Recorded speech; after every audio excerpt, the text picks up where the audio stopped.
dealing with the public representing us at trade shows that I myself got into this industry years ago as a former competitive bodybuilder and gym owner myself. I like to tell Shawn from time to time that I keep him around just to remind him that I did beat him one time. Of course, he was a teenager and I was in an open show, and he's got the story down to the fact that he was only 4 years old when I did beat him, but I can still say I did beat him. So a little tongue-in-cheek about how far I go back with Shawn, and we're very happy to have him on board with us.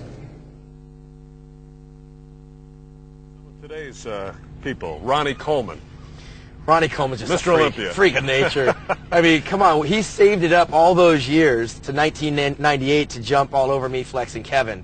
I'm not going to say Ronnie came out of the woodworks, because Ronnie was there all along. And I remember the days when I saw Ronnie Coleman, you know, coming through the turnstile, getting ready to come on stage and do his little whatever kind of posing routine that was he used to do back in the day. But when Ronnie decided to bite the bullet, and I knew he was biting it back in '96, he was coming on strong. I got second that year. Ronnie Coleman was lurking in the wind, but I said that Ronnie Coleman was like 100-to-1 long shot in '98 when Dorian Yates had retired.